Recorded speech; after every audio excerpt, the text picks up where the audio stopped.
Last week we discussed a couple of brachas, a couple of very important brachas, the bracha of Pokeach Ivrim, the brachas for sight, for our clothes, the fact that we can move and that we're Zokef Kefufim, that we can stand upright. And we talked about, remember the Rabbi Yerucham, who points out how, just to sum up the Rabbi Yerucham, that as much as a person seeks out something from HaKadosh Baruch Hu, that's how much HaKadosh Baruch Hu will give the person. Meaning if a person seeks out to do mitzvahs, and he shows HaKadosh Baruch Hu, right, that's why I have to call out to Hashem. We say, Karov Hashem l'chol karov. Right, Hashem is close to all who call to Him. We ask, why do I have to call to HaKadosh Baruch Hu? Why can't He knows what's going on in my kishkas, right? He knows what I want. What do I have to ask Him? So Rabbi Yerucham said, because HaKadosh Baruch Hu doesn't give something unless you put in the time, you put in the effort, you ask for it. If Hashem sees you want something, then He's going to give it to you. And we said Moshe got the Torah this way also, how he had to ask for everything, and that's how HaKadosh Baruch Hu gave it to him. And we said on the flip side also, and this is the frightening part, on the flip side was that if a person, Chas v'Shalom, is lazy in doing one of the mitzvahs, and we extended it to saying brachas, to learning Torah, etc., etc., HaKadosh Baruch Hu, Chas v'Shalom, will take away the ability for that person to do the mitzvah. Right? And Rabbi Yerucham brought the example. A person, he misses Mount Kriya Shema in the morning. He sleeps late, so and he keeps missing Kriya Shema. So it's not the vart that a person is lazy, can't get out of bed. But if a person shows that he's lazy and the mitzvah doesn't matter to him, HaKadosh Baruch Hu says, it's not important to you, I'm going to take away the ability for you to do the mitzvah. And therefore, if a person keeps sleeping in, it's because HaKadosh Baruch Hu said, I don't want your mitzvah. It's a frightening thing to think about. So we extended it to these brachas, bracha Pokeach Ivrim. We said, Baruch Hashem, I could see. If a person just wakes up in the morning, he rattles it off without thinking about it, without thanking Hashem properly for his eyesight, what do you think the reaction of HaKadosh Baruch Hu is going to be? You can't take the 30 seconds it takes to thank me for the fact that you can see? Right? Chas v'Shalom. Therefore we brought out how davening in particular, in general, and these brachas in particular, a person should have a lot of kavanah and show HaKadosh Baruch Hu, I appreciate what you've given me.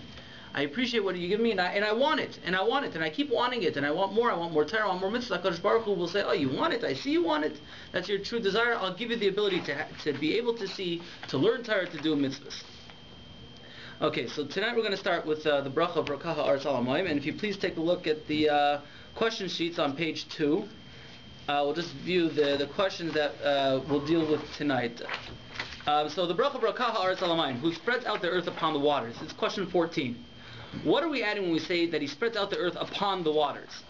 Isn't it enough to thank HaKadosh Baruch Hu for dry land? Right? Just say, Brachas Ha'aretz, you gave us dry land. What are we adding by saying He spread out the dry land over the waters? What's the big deal? Just say He gave us dry land. Number 15. How does this general bracha fit in with the other specific brachas? Meaning, till now we've been thanking HaKadosh Baruch Hu that He gave me sight, He gives me clothes, He gives me things, He does personal things, right? That He made me a Jew, He didn't make me a woman, He didn't make me a slave. And now all of a sudden we introduce in the middle here this general bracha that HaKadosh Baruch Hu, how He forms the world, right? That He spread the earth on the waters. What does that have to do with man? Right? And in fact, the next bracha, if we go to the next bracha, we're going to go right back to it. Sha'asa li kol tzarki, who has provided me with my every need. Right? So we're talking about brachas that have to do with man, and all of a sudden we interject a bracha, a general bracha on the creation. Alright, so how does this general bracha fit in with this specific brachas? So that's number 15. Alright, so let's go to the next bracha. I think we should be able to see that tonight. Sha'asa li kol tzarki, who has provided me my every need. Why is this bracha not said in the plural form? Sha'asa tzarche b'nei adam. Right? All these brachas, if you notice, we don't say, you gave me sight, you gave me clothes. What do we say? You give sight to the blind, general. You clothe the naked, general. You release the bound, general. These are general brachas.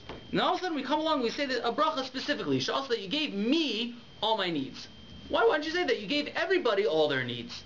But keep it, the same context. If it's all plural, let's keep it plural.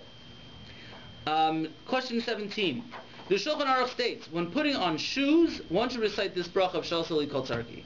Why specifically at this point are we required to say this bracha? What's the connection between this bracha, you gave me all my needs, and the shoes? Right? What's the connection? Okay, so let's see how far we get tonight, and then if we get further, we'll go to page 3. So now let's go to inside the Sefer on page Mem Zayin, on the right-hand side, where it starts Brachas Ha'aretz Alamayim, right? Who spreads out the earth on the water. So what does this bracha mean? So Rabbi Schwab says like this: we're saying Shehikrim HaKadosh Baruch Hu Hayabasha Al Hanozlim, that HaKadosh Baruch Hu congealed the dry land over the flowing land. That means the water's underneath, and everything underneath is Mayim Umatachas Hamahu Tachais Hanimtzam Ba'omek Hadurar. So the core of the earth and everything underneath what we're standing on is all full of, there's water and there's metals and all types of things underneath it, right? Just as a review, these brachas were instituted by Ezra? Now, these brachas come from the Gemara. Gemara in Brachas, Gemara in Menachos. That these are how a person's a member of the Gemara. Okay. But they're based, and they're based on a person when he wakes up in the morning as things go along. Yeah. So these things are found underneath the land. V'imhayu hamayim shemitachas hakarka olim lamala v'yotzim la'avera olim. Let's say the water underneath the dry land would come up lamala, would come up and come to the surface. Our surface. We would not be able to go walk on the land. Now he brings, if you see this Gemara in Sukkah, he says there, what's this Gemara in Sukkah? So Gemara in Sukkah says that when David HaMelech, underneath the Mizbeach, there's something called the Shitin, which are like long pits that go all the way down into the depths. And they could even reach, I don't know if they went all the way to the center of the earth, but when they used to do on top of the Mizbeach, they used to do the Nisach HaYayin and the Nisach HaMayim, or they used to pour the wine, the libations, used to go down this whole set of piping, and they used to go into these Shitin, straight down into the ground. So David HaMelech, even though he did not build the Beis HaMikdash, he dug these Shitin. And it says at the time that he dug these Shitin, the waters from the depths started coming up and started to flood the entire world. And David HaMelech said, anybody knows what to do. Seal it back up. Anybody knows what to do. If how do we seal it back up? So he asked, anybody knows what to do, come and tell me. And Achitophel came and said, it said that he made a kal v'chomer, that you're allowed to take write a special shame of HaKadosh Baruch Hu, a special name of HaKadosh Baruch Hu, and throw it in there in order to seal it up. He made a kal v'chomer, right? We have the Parsha of Sota, right? And the Sota, what do? We take the Kohen writes the Parsha of Sota, and he takes it and he puts it in the water, and he erases the name of Hashem. So he made a kal v'chomer.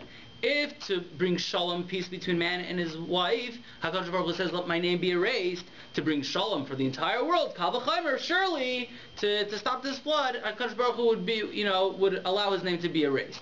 So he came to David HaMelech and said, it is permitted to write, the Hashem's name, one of the special shemus, and put it on a piece of parchment, or clay, and plug it up. And that's what they did.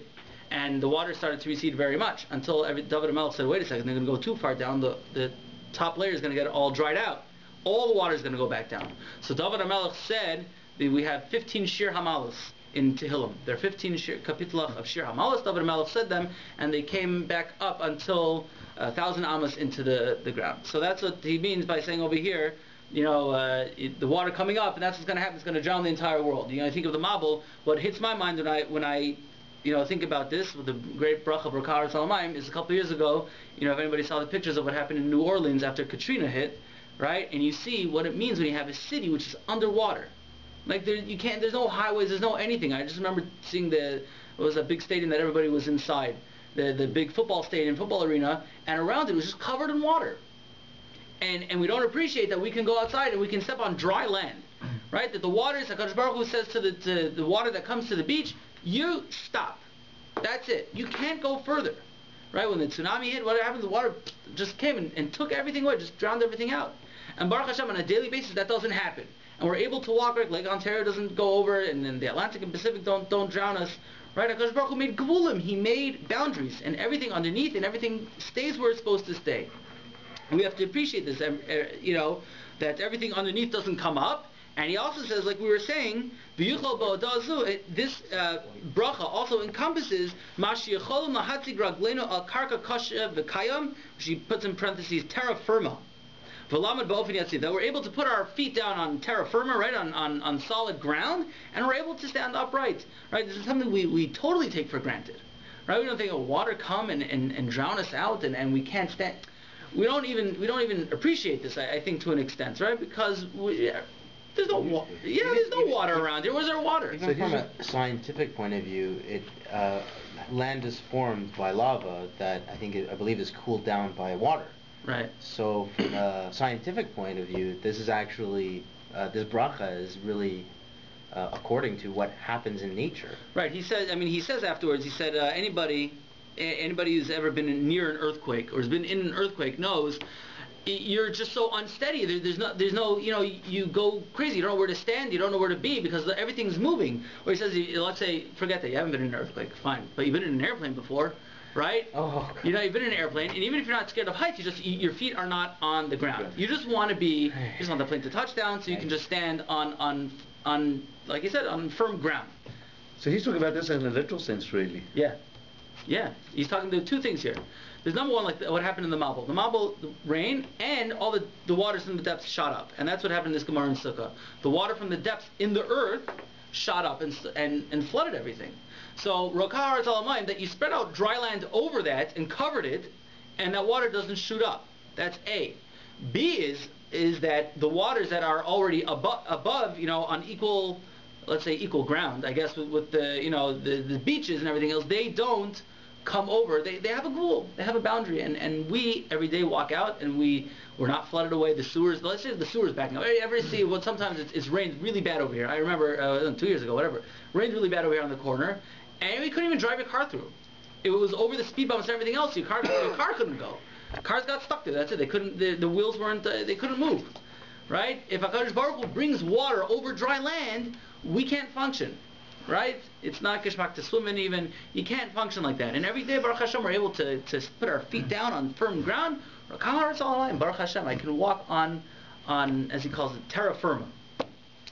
So, and he brings down at the end of the paragraph, it just says, the Gemara in Talmud, and Daf Lamed Beis says, Al Yordei Hayam, people who go on boats, She'ein Daitam Misyasheves Aleim, they're not, they can't think straight, until they get onto dry land. I remember Rabbi used to, told over a story of when he used to travel to Eretz Yisrael. We take this for granted, right? They were able to go on an El Al plane, and with all the tzaras going on an El Al plane, Baruch Hashem, it's not a boat. It's not a boat that you have to go all across the ocean for who knows how long, and it could be stormy weather, not stormy weather. And he said his bed was right next to a porthole, and the window didn't close the whole time, so every time they hit something, water would spritz in.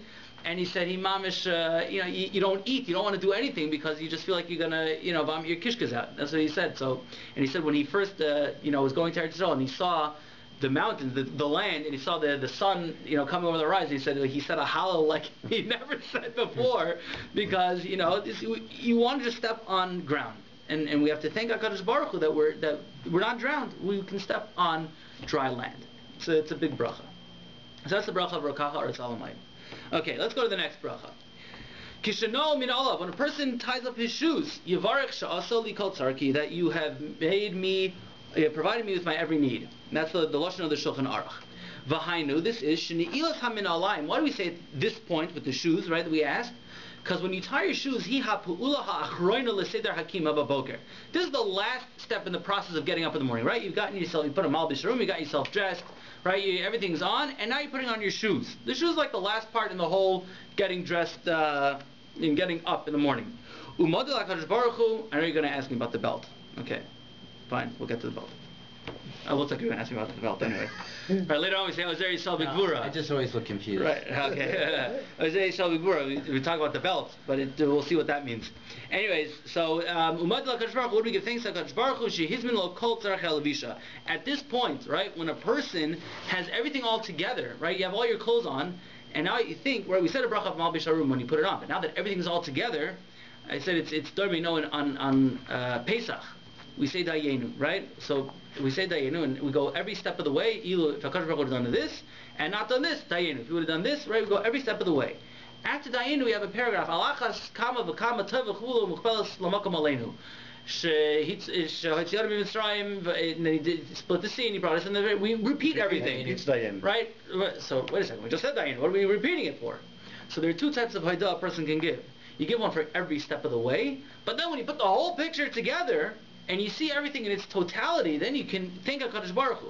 Meaning each step of the way, there's reason to thank HaKadosh Baruch Hu, but now when it's totally together, and the whole picture comes together, and you see everything, right, when it's together, when it's a finished product, now there's a different type of haidah that a person has to HaKadosh Baruch Hu. So, we put on our clothes, we do this, every step of the way we say thank you to HaKadosh Baruch Hu, we appreciate it, but then now, when I put on my shoes and everything's done, now there's a different hakara of everything's in its proper place, everything's together. That's what we say. Also, that you prepared all of everything that I need to wear. V'shavach halaz. This praise, mara al hayos ha'adam sameach bechalko. This praise that we're giving it shows a person that we're showing that we are happy with our lot, with what we have been given. V'lachein, therefore, habracha azos hi hayechida shenamra b'lashon yachid. This bracha, we asked, why is this bracha said in the singular form? So he said, because shenamra b'lashon yachid v'losha asa tzarech b'nei adam. This is why the bracha is said personal, right? My personal needs are your personal needs, right? Everybody's needs are different. So when I have everything for myself together, right, I can say, Baruch Hashem, you gave me. I can say it for myself. Now, what about other people? So he's going to talk about other people. Yeah? Okay. Because satisfaction, a person being satisfied, is only within his own possessions. I'm supposed to be satisfied. I'm supposed to be happy. I'm supposed to be happy with my lot. But HaKadosh Baruch Hu gave me. However, when it comes to somebody else's possessions, you should not be sameach, you should not be happy with what he has. Ella yevakesh olav rachlim v'yidag lemalish mashiach saloi v'yira lehetiv luzalosa b'chol mashe be'efsharuso. When it comes to somebody else's possessions, I have to ask the HaKadosh Baruch Hu. I have to worry about somebody else. When it comes to my own things, I have to say, okay, Baruch Hashem, Hashem gave me everything that I have, right? When it comes to somebody else, I have to be worried, maybe this person needs this. This person needs something. I should daven to HaKadosh Baruch Hu that he should have X, Y, Z, right? This person says, thank you, HaKadosh Baruch Hu, for everything you've given me. I'm happy with what you've given me. That's for him to save on his own possessions, on his own life, on everything that he has, on everything that he's been given from Hashem. But in terms of my chiyuv, what am I supposed to do? I'm supposed to daven that somebody else, right? We say, if you want something and somebody else needs it, daven for that other person, right? We daven for somebody else's needs. You know somebody needs a job, somebody needs whatever. Daven for that other person. Shouldn't that person be happy with what he has? Right? Be happy. Sameach v'chalko. That's true. That's his responsibility. My responsibility is to ask the HaKadosh Baruch Hu, please give that person what I feel that he needs. What he might be missing something. He might think he's happiest person in the world, but I know he's missing something. I have to worry about something. I might be. Yeah. I have to worry for somebody else. Now he's going to bring a proof to this, and this is a very interesting proof. Umatzinu, we find Avram Avinu, right? Avram Avinu went down to Mitzrayim. There was a famine in the land, and he went down to Mitzrayim. The whole parsha with Sarah being captured by Paro, right? Now, if you skip down 1, 2, 3, 4, 5 lines, the Ramban, he says, because of Ramban, the Ramban says like this, B'zel Lashon, V'day, you should know. Now, this is something only the Ramban can say, and we have to realize again, when we talk about the Abbas, we talk about Gedolim of that stature, we have to realize this is Avram Avinu we're talking about, right? We don't put our attitudes into the Abbas. We see what the Rishonim, the Gedolim had to say about them, and we take it on their level, not on our level. So V'daki Avram Avinu chata chet gadol bishgaga. This was a tremendous sin b'shogeg, not on purpose, but it was a tremendous sin. Shehevi ishto atzadekes b'michshol avan mipnei pachto pen yargilhu. He put Sarah in a matzav of sakana. Why? Because he said, tell them that you're my sister. Why? So they're not going to kill me. He was worried that he was going to get killed, and therefore he put her in a tremendous situation of danger, that Paro was going to go ahead and take her. And this was the Ramban saying, achet gadol bishgaga, b'shogeg. V'haylo livtach b'Hashem shiyatzalo saves ishto v'eschol shaloi. Kiesh b'elakim l'kach lazer l'atzel. He should have known, he should have had bitachon in HaKadosh Baruch Hu, that come in, say she's my wife, we're married, and let HaKadosh Baruch Hu take care of the situation. What are you doing putting her in the sakana? He should have had bitachon. And he says the fact that he even went down because of the famine, that he went down to Mitzrayim was also a chet. Because Avram, don't you know, HaKadosh Baruch Hu can provide for you. So there's a famine now. But HaKadosh Baruch Hu can provide for you during a famine. He should have realized this. And he says because of this, because of this, that Avram went down, Nigzar al Zaro Hagolus Beretz Mitzrayim Biad Paro. There was a gzer because Avram went down and he did not have bitachon in Hashem and stay in Canaan. There was a gzer on us that we had to go down to Golus in Mitzrayim. But maybe that was what Hashem wanted for him to go down to get the food. I mean, nothing comes to those who wait. Chazal says not to rely on miracles. Who said miracle? Well, if you're in a famine and you say, I'm going to stay here because Hashem will provide for me, that's waiting for an ace. No? The famine doesn't have to last for who knows how long, right? You don't know how long it's going to last. Recessions, on the right? third day. Recessions, what do we call it? Recessions come and go. I mean, it might take a while, right? But you've got to do something to get it out of the recession. So You can't just let it go on its own. So he's going to say, before we see what he says, I'll just tell you something. He's going to say something along the same lines, but not really. I'll tell you like this. There's a I'll tell you, there's a Beis Halevi, right? There's a Beis Halevi. He's going to say the same lines, but there's a Beis Halevi at the beginning of Parshas Miketz. Now we know Yosef HaTzadik was thrown into jail, right? After Potiphar's wife, made up the whole story with him, and he was thrown into jail. And he asked the Sarah Mashkim and the Sarah Open were there, the butler and the baker. They had their dreams. He interpreted it for them. And when he told the butler, by the way, you're going to go back to Paro, he said, Ki'im Zachartani, you should remember me. And then in the middle of the pasuk, he said it again, you should remember me. He said it twice. And Chazal say because he said those two words, he was delayed another 2 years in prison. Now you ask the same question because he said it twice. So that's a very good question. There's a machlokes about that. What exactly was wrong? As well, didn't Yitzchak do the exact same thing with Paro? Yeah, he did it with Avimelech also. Yeah. We're gonna see. Yeah. Okay. We'll see. Very good question. So the Beis Halevi asks, what do you want from me? It's the same thing. Guy has to do his shtadlus. What do you want? Man has to do his shtadlus. He sees an opening. He sees it for sure from HaKadosh Baruch Hu. He sees it from HaKadosh Baruch Hu. He sees the Yad Hashem, that punkt. He should see them. They should have two dreams, and it should be exactly like this. So he sees his opening. You have to do your shtadlus. You have to do something. So that's what the Beis Halevi says. The Beis Halevi says like this, and this is in line with the Rabbeinu Yerucham that we said last week. He says like this. A person who is baiteach in HaKadosh Baruch Hu, who has total bitachon in HaKadosh Baruch Hu. You know what HaKadosh Baruch Hu says to him? You trust in me so much that you don't do so much ishtadlus. What happens the closer you come to me, I come to you, and the less ishtadlus you have to do. However, if you are on that madrega where you don't have to do ishtadlus, and you do more than you have to, what are you showing? You're showing I don't trust as much in HaKadosh Baruch Hu. I don't trust as much as I should, as I'm supposed to. HaKadosh Baruch Hu says, you're pushing me away, I'm going to move further back. We say in davening every day, Al tivtachu bin divim, do not trust nobles. Beven adam she'en lo teshua, and people who don't, right? Teitze rucho, his is likely he'll leave, b'yom avdo eshtanosav, right? I think it's the Ramchal who says, you know why Al tivtachu bin divim? You know why you're not supposed to trust nobles? Because you know what HaKadosh Baruch Hu says? You want to trust them? I'm taking myself out of the picture. Now see what's going to happen when you trust a man and you don't trust me. You don't be talking. So you're right. Everybody has to do hishtadlus, but everybody has to know the madriga that they're holding on. And it's not just like, am I holding there? No. Right? You have to really, if you learn through and work on your midas of bitachon, right? And you think of I guarantee you that if everybody took a little look at their life and saw the siyata d'shmai that was in wherever they're holding, whatever level they're holding at, and you saw the siyata d'shmai that you've had in your life, everybody, right? You would see that HaKadosh Baruch Hu is running your life. Sure. Now it doesn't mean it doesn't mean that you should just say, okay, he's running my life, so right? Obviously not. HaKadosh Baruch Hu wants us to ask, right? He wants us to ask, but everybody has to know their level of bitachon that they have in HaKadosh Baruch Hu. They have to work on it also, right? You're right. You don't show up to a flight. I bitachon that HaKadosh Baruch Hu will get my ticket, will get me on that plane, right? You got to buy the ticket, right? If you don't buy the ticket, you're not going to get on the plane. But mitzad sheni, a person's level of bitachon. So that was the time in Yosef HaTzadik. So we're going to see, he's going to say similar when it comes to Avraham Avinu. And that's why he says the shechet b'shogeg. He said Avraham Avinu's, you go, and I'll get to it. I'm going to get to it anyway. No, because as I say, a person's got cancer. Yeah. You don't treat it, it could get worse. But you go for radiation and chemo and you do it. But isn't that all? That's not saying, well, I'm putting God aside. No, that's with Hashem is providing those medical treatments. He's providing this treatment. I'm supposed to use what he's giving. You're right. You're right. So again, it's everybody's level. But a person should say what?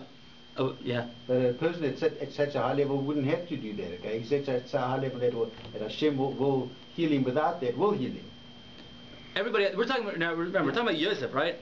He's right. A person on that level, say, I'm baiteach in HaKadosh Baruch Hu that he'll take care of me. And you know what it is though? A person's baiteach. First of all, let's say he does all the treatment. But what is he thinking? The treatment's going to work. The treatment's going to work. But he says, HaKadosh Baruch Hu is Rofei Chol Basar Mafli Lasas. Rofei Chol Amo Yisrael. Who's healing me? It's a Kodesh Baruch Hu, right? That person's not placing his al titzuchu bin divim. You're going through the motions, right? You're going through the motions, but because that's what a person has to do. You're right. You have to. But what's going on up here? What are you saying? Al titzuchu, this treatment, yeah, they say this is the breakthrough that's going to work.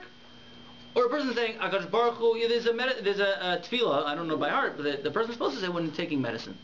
That this medicine should, Akash Baruch Hu should enable this medicine to... This is the treatment that's going to work, thanks to Yad Hashem. It's going to work. Akash Baruch Hu, first of all, provided the treatment. That's what I'm saying, thanks to... But B, why does it work?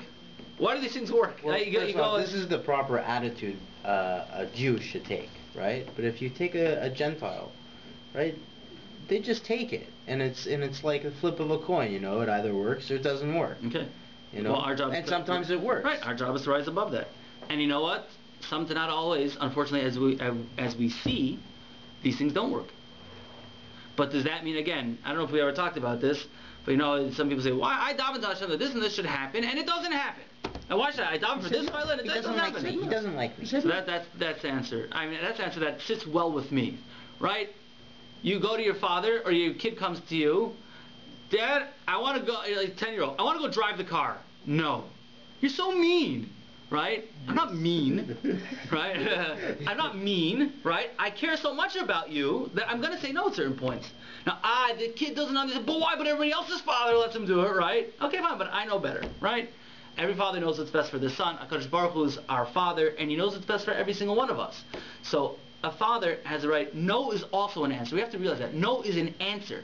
We might not like it, and throughout history, we definitely don't like a lot of things that happened during history. And if it was up to us, and want everything to be fine and rosy, we'd write history in a different light. But that's because we're in a different perspective. This is a question that's always bothered me with the Holocaust. God forbid there was a second Holocaust. Would we pick up and fight, or would we a third, whatever, a million, 1,000 Holocaust? Right, I don't know how many we've had. Yeah. Okay, but would we actually pick up and fight this time because we're not going to rely on? Because there were a lot of people who said, Hashem, HaKadosh Baruch Hu, this is it. The Golus is going to be over. Mashiach is coming. It didn't happen. So this has always bothered me, a question like that. That is a very loaded question. It's a very loaded question, but this is what the Brachas is all about. It's a loaded fight. Some of them did fight.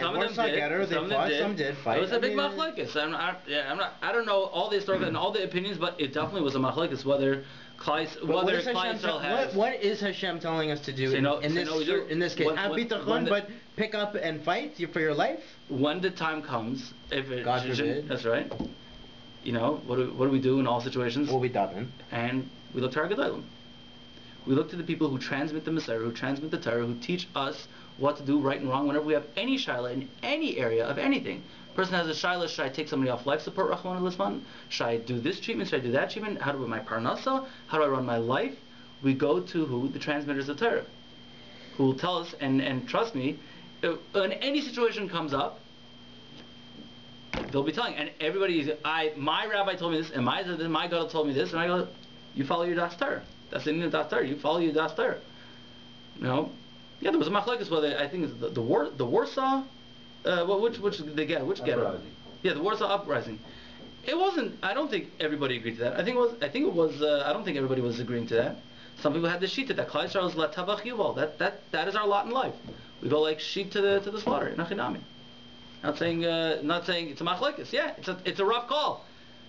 It's a rough call. Look, I've heard rabbis say what was the sin of Cain and Abel, that Abel didn't fight back.